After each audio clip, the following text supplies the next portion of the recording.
Okay, I'm going to talk about doing intersections and unions in this video.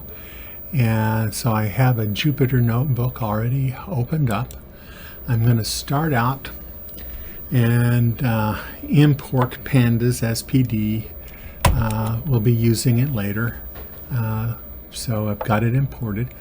And right here I've got a blank cell because I want to introduce you to something which is called a unitary operator. Okay, and this is something that's used quite a bit, and so I'm going to make a big deal out of it. This unitary operator is equals, and this is not the assignment equals, this is the logical equals. So let me just show you what I mean here. Say I have 1 equal 1, and I press shift and enter, and it comes back as true. Why? Because 1 does equal 1. This double equals asks the question, does the thing on my left equal to the thing on my right? Let me now change this and put in a 2 there. I press shift and equal, and now it comes out as false, okay, because 1 does not equal 2. We can do this with other things. Okay, I can say, type in a string here between my single quotes, and say a frog. Does that equal, okay, a dog? And it does not. In fact, I can put in just a lowercase f-r, and frog, uppercase frog, a capitalized frog does not equal an uncapitalized frog. Okay, so it says, is what is on my left hand side exactly equal to what is on my right hand side? Okay. All right, now let's go, having established that, let's go down to this next line where I'm going to read in some fake data into a data frame I'm going to label as FD. So shift enter. Okay, and here I might not have done this before.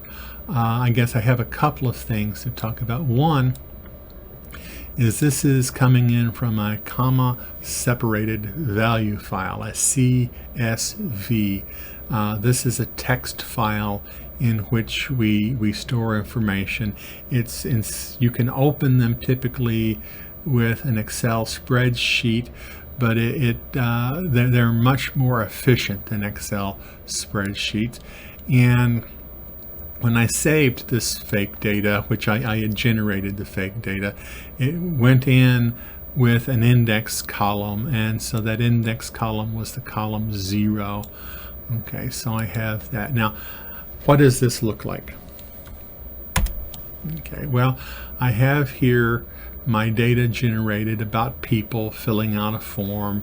Imagine putting down an M or an F, whether they were male or female, putting in one of the marital statuses, their political affiliation, what they weighed, and how tall they were. Okay, just the information that you might conceivably put down on some form.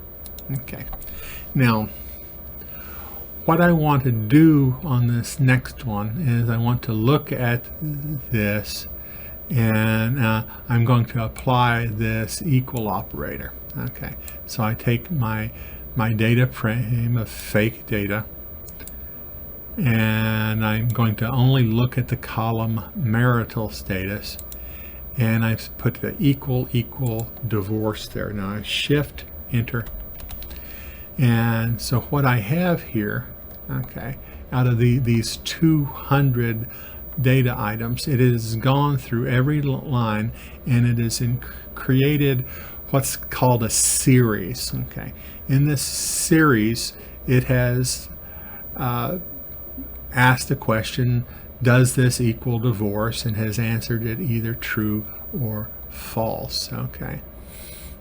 Now, before I go to the next one, I'm going to show you something else about this. Insert a cell below,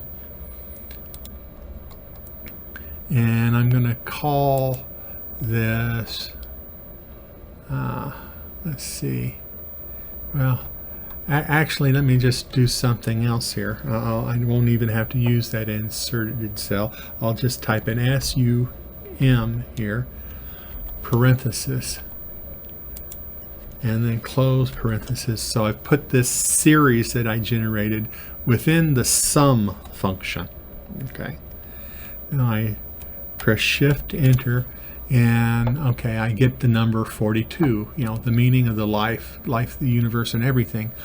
But what has happened here? Well, my sum has interpreted all of the truths as 1 and all of the zeros, all of the falses as zeros, and has added up the value. So right here, this 42 is a count of the number of people with divorced marital status in this data. Okay. Now, okay, this next cell right here, it's two layered. On the inside, I've put FD of marital status equal divorced. So that will generate this series of true and false, okay, boolean values of the series true and false. But I put that in side my square brackets for my fake data. What's this going to do? This will pick out exactly the ones from my data frame that are divorced. Let me Shift and Enter, and so you can see, yes, every one of these are divorced because it has picked out exactly the divorced from that data frame. Okay, so I can slice down my data frames like this. Now, we'll eventually start doing it in more complicated steps, but this next one, what I'm doing, I'm going to define what I call a mask. Okay, this will be called the divorced mask, because I'll look in the marital status and I will pick out the divorce, and I'm being very careful here. I'm putting parentheses around this. I don't really have to, but it's a good habit to start putting parentheses around these sorts of statements. And on this next one, I'm going to call my Republican mask, REP underscore mask. This will be, I'll look at the party, and I'll pick out the ones which are Republican. Okay. And so so that these will go into memory, Shift Enter, and yep, those are in memory. So this next, I'm combining these two. This right down here, this is an ampersand. It is our AND operator. Okay. What the AND operator does is if you have a true and a true, it returns a true. If you have a false and anything else, it returns a false. Okay, so these will be effectively the intersection of the event. The person is married, and the outcome that the person is, or the event that the person is divorced. Okay. And so I then on this, I'll take this combined mask of divorced Republicans, and that should be the data frame it gives me.